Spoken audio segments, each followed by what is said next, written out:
Эдгээр тоог ерхэд нь та хэрхэн харж байна? Warren Buffett-ийн дараа Berkshire-ийн хувьцаа эзэмшигчдийн итгэлийг сэргээхийн тулд Greg Abel ямар хүчин чармайлт сорилт гарч ирж байна гэж харж байна. Компанийн гүйцэтгэл нийт үзүүлэлтүүд дээр ямар үнэлгээ өгөх вэ? Тийм ээ, үзүүлэлтүүд ерөнхийдөө сайн харагдсан. Хурлын танхим руу яарч явах үед хэсэг харж амжсан ч үйл ажиллагааны ашиг бидний таамагаас бага зэрэг өндөр гарсан юм шиг санагдсан. Гэхдээ нийт дүнгээрээ бол бараг л хүлээлттэй ойролцоо байлаа.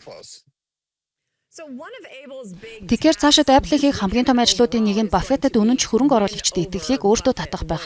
Үүнд хэр ахиц гаргаж байгаа бол ямар түвшинд хүрэх шаардлагатай вэ? Ер нь бол гайхтал алмаар зүйл хийх хэрэгтэй гэж бодож байгаа ч Buffett-ыг алдартай болгосон зүйл нь тийм төрлийн хандлага биш шүү дээ. Тэгэхээр ийм нөхцөлд тэр яах бол?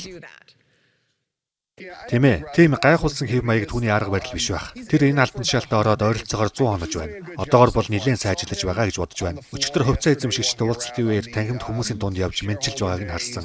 Нэлээд олонний анхааралд орж хүмүүсээр хүрээлүүлсэн байсан ч Buffett-ийн оронд орж буй хүний хувьд тун давгүй бие авч явж байгаа гэж харагдсан. Эцсийн дүндээ бүх зүйл үйл ажиллагааны гүйцэтгэл дээр төвлөрнө гэж бодож байна.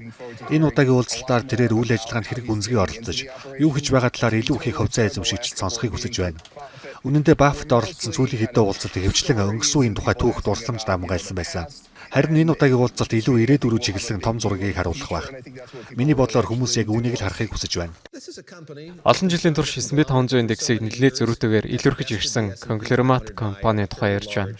Харин одоо компани хувьцаа он гарснаас хойш 5% буурсан байна. S&P 500-ийн 4% өсөлтөөс хоцорч байна.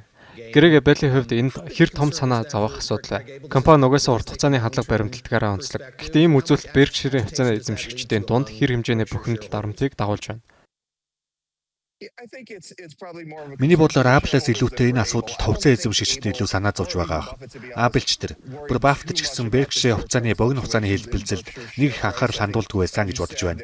Тэд бол урт хугацааны хөрөнгө оруулагчид, урт хугацаанд өгөөж хөрвүүлүүлэхэд төвлөрдөг.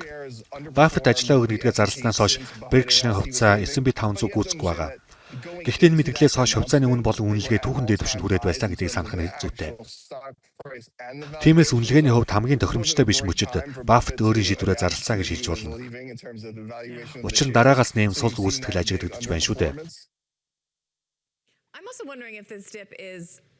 Энэ уналт компани доктортой байдалд эсвэрлэх чадварыг илтгэж байгаа зүйл биш, харин Buffett шиг домогт өдөртөгч явсны дараах байгалийн жамаараас сулж байгаа үзэгдэл байж болох уу гэж бодож байна л да. Үүнийг спортын хэлтгээр дахин бүрдүүлж эхлэх хичээл гэж үзэж болох уу? Тийм ээ, би тэгж бодож байна. Үүнийг Berkshire удирдлагад итгэх хөрөнгө оруулагчдын итгэл, найдварыг дахин сэргээх үе гэж нэрлэх нь бүрэн үндэслэлтэй. Сүүлийн нэг жилийн хугацаанд Berkshire-ийн түүхэнд анзаарэгдсэн сонирхолтой зүйлсийн нэг нь хөрөнгө оруулагчид бодит хөрөнгөд суурилсан компаниудыг илүү сонирхох болсон явдал. Berkshire бол ийм төрлийн компани тод жишээ. Тэд үйлдвэрлэл, төмөрц зам гээд бодит хөрөнгө ихтэй.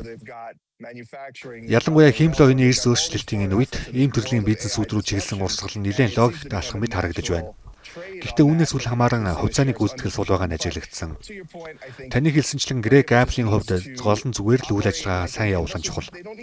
Хөрөнгө оруулагч түүнээс Buffett-ийн үеийн шиг асар өндөр өгөөж заавал хүлээхгүй байж магадгүй юм. Харин бид ийм зарчмаар хөрөнгө оруулалт хийдэг, ийм компаниудыг сонгодог гэдгийг тодорхой харуулах. Мөн доктортой жигд өгөөж хүртээгээд явхад илүү чухлаа гэж бодож байна.